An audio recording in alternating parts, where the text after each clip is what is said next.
Estimados estudiantes, tengan ustedes muy buenos días. En esta ocasión vamos a recordar algunos aspectos generales con relación al COID. Como saben ustedes, esta semana nosotros empezamos las evaluaciones COID.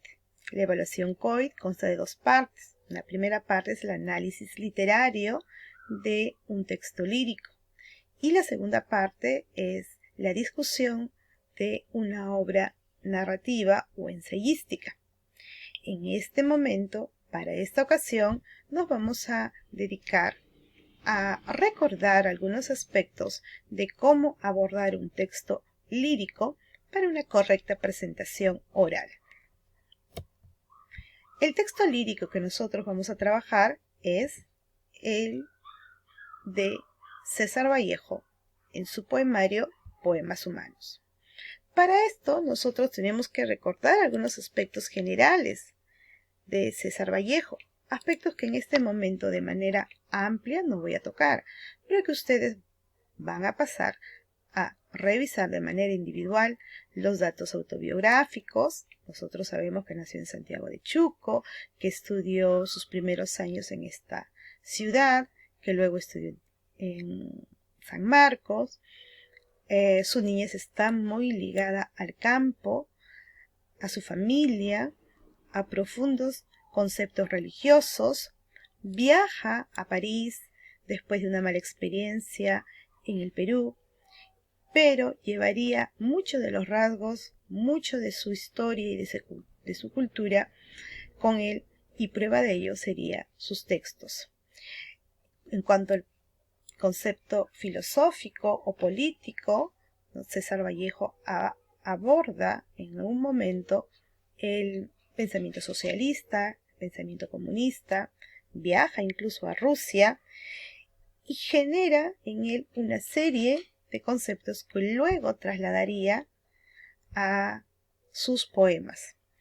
Sabemos también que Vallejo fue un hombre que no tuvo grandes comodidades, por el contrario, padeció muchas penurias económicas. Se casó con Georgette, quien sería su compañera hasta el último momento de su vida. Repito, es importante que nosotros refresquemos algunos aspectos sobre la vida de Vallejo, sobre todo su pensamiento filosófico, algunos aspectos de sus estudios, sus datos biográficos.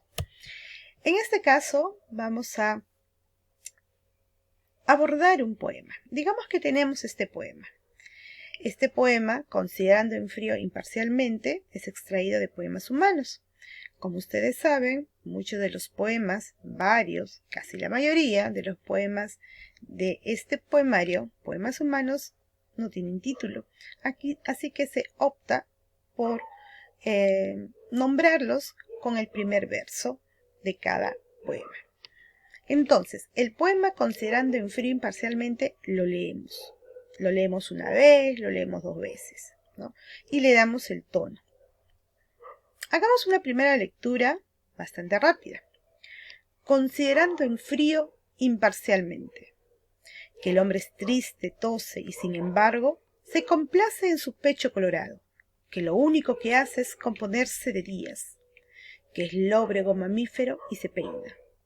Considerando que el hombre procede suavemente del trabajo y repercute jefe, suena subordinado, que el diagrama del tiempo es constante diorama de sus medallas, y, a medio abrir, sus ojos estudiaron desde lejanos tiempos su fórmula famélica de masa. Comprendiendo sin esfuerzo que el hombre se queja a veces, pensando como queriendo llorar, y sujeto de atenderse como objeto, se hace un buen carpintero, suda, mata, y luego canta, almuerza, se abotona. Considerando también que el hombre es en verdad un animal, y no obstante, al voltear, me da con su tristeza la cabeza. Examinando, en fin, sus encontradas piezas, su retrete, su desesperación al terminar su día atroz, borrándolo. Comprendiendo que él sabe que le quiere, que le odio con afecto y me es en suma indiferente. Considerando sus documentos generales, y mirando con lentes aquel certificado que prueba que nació muy pequeñito. Le hago una seña. Viene. Y le doy un brazo emocionado. ¿Qué más da? Emocionado, emocionado. Muy bien. Para esto ya habremos hecho unas 3 lecturas. Entonces, lo primero que debemos hacer es leer y releer el poema. Luego de leer y releer el poema, lo segundo que deberíamos hacer es observar algunas peculiaridades que nos da el poema. Y seguramente ustedes ya se dieron cuenta.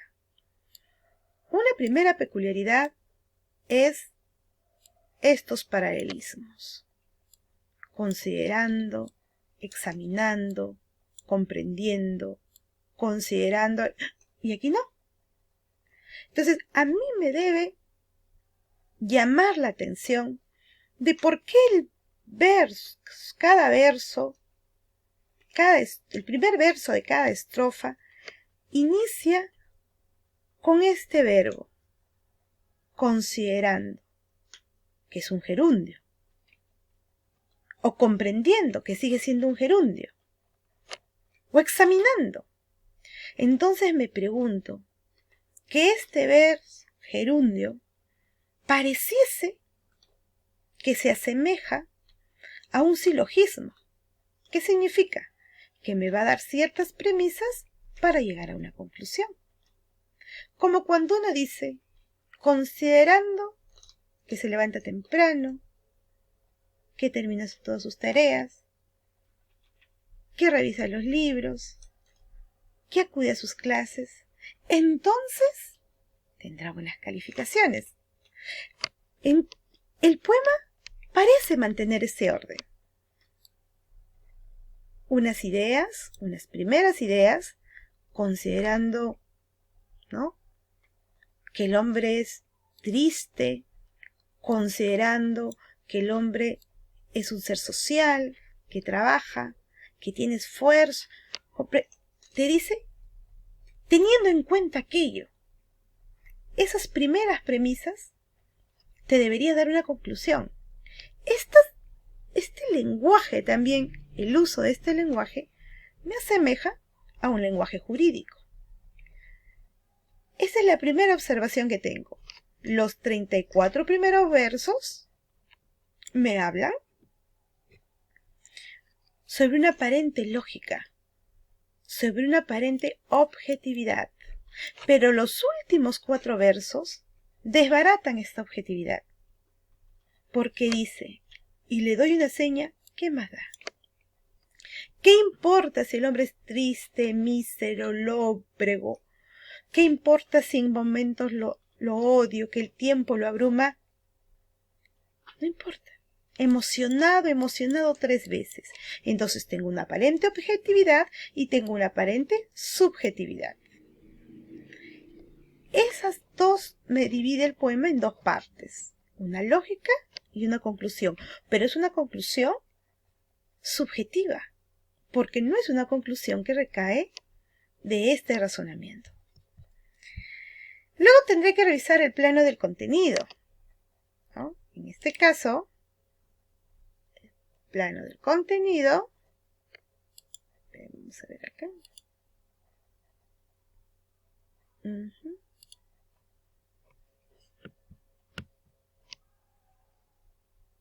Vamos a ver el plano del contenido. ¿Qué características tiene el plano del contenido? Regresamos un momentito. Acá. Ya hemos hecho la lectura del poema. Ya hemos observado las peculiaridades, ¿verdad? Ahora vamos a ver el plano del contenido. ¿Qué me da el plano del contenido? Isotopías. Tengo que buscar las isotopías. ¿Qué isotopías puedo encontrar? De tristeza, isotopías de dolor, isotopías de tiempo. ¿Quién es el yo lírico? El yo lírico es un hombre que aparenta una posible objetividad, que da razones objetivas de cómo es este hombre. El tú lírico es un tú lírico extratextual, ¿no? Está implícito. ¿Cuál de las actitudes líricas se presenta? ¿La enunciativa? Sí. Hay una primera actitud lírica enunciativa porque me da características aparentemente objetivas hasta el verso 34.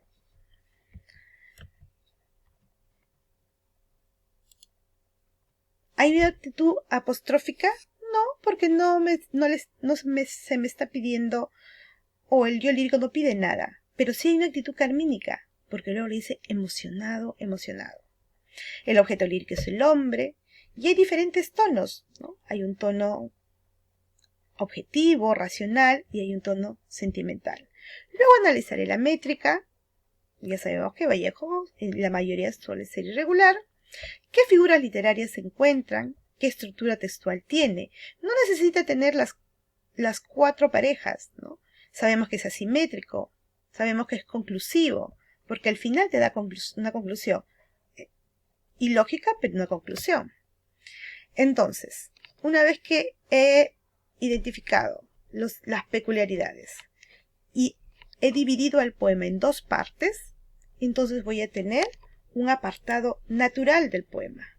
Tengo que dividir, y eso es muy importante, dividir el poema en apartados. Este apartado puede ser por una actitud enunciativa y este apartado por una actitud carmínica. O puede decir que este apartado tiene un tono aparentemente objetivo, racional, y este otro apartado tiene un tono más subjetivo, emotivo. Pero ya está dividido en 2 apartados. Luego tengo que establecer los temas. Y los temas parten de las isotopías. Me habla sobre la tristeza, me habla sobre el hombre que es un ser social, me habla sobre el tiempo que lo agobia, me habla sobre lo monótono de su vida, ¿no? Establezco esos temas. También me puede ayudar a reconocer cuáles son los tópicos de Vallejo, el compromiso socialista, ¿no? Vallejo cree en el pensamiento socialista donde el hombre es el centro y la sociedad tiene que responder al hombre. Hay un hombre vallejiano que es un hombre imperfecto, un hombre que parte de la miseria, ¿no? Y es imperfecto porque no ha desarrollado su capacidad solidaria. Utiliza muchos temas con relación a lo corpóreo.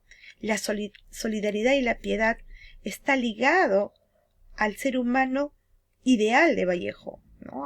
Siempre termina, si bien presenta a un hombre triste, solitario, muchas veces dependiente, él siempre se solidariza con él. La muerte es un elemento cercano, el dolor universal, el tiempo.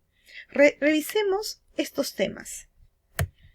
Una vez que revisamos estos temas, yo tengo que plantear mi idea, el tema de todo el poema. Y de ese tema, ¿qué idea se desprende? Y voy a dividir en apartados. Apartado 1 puede ser por el tono, puede ser por la actitud, puede ser por cualquier otro elemento que tú hayas decidido. Lo mismo va a pasar. Yo en este caso he dividido el poema en 2 apartados. Y estas serían mis ideas. Mi tema es la fraternidad. Mi idea, la miseria del ser humano solo será superada por la fraternidad entre hombres. Este apartado está dividido según el tono, en 2 apartados. Primer apartado tiene un tono racional y segundo apartado tiene un tono emotivo de sensibilidad. Una vez que tienes eso, vas a ordenar tus ideas y vas a elaborar tu comentario literario. Yo diré, en el poema, siempre empiezo por el poema, considerando en frío parcialmente, el tema es la fraternidad, del cual se desprende la idea de la miseria del ser humano, solo será superado por la fraternidad entre hombres. Para lo cual he dividido en 2 apartados, según la racionalidad. El primer apartado parte de una aparente racionalidad del yo lírico, y en ese apartado se desarrollan estos subtemas: la tristeza del hombre y el tiempo. Luego explico mi segundo apartado y hablaré de un segundo subtema, que es la solidaridad del ser humano. Y así abordo la idea general. Muchas gracias, estimados estudiantes. Espero que esto les haya sido bastante útil.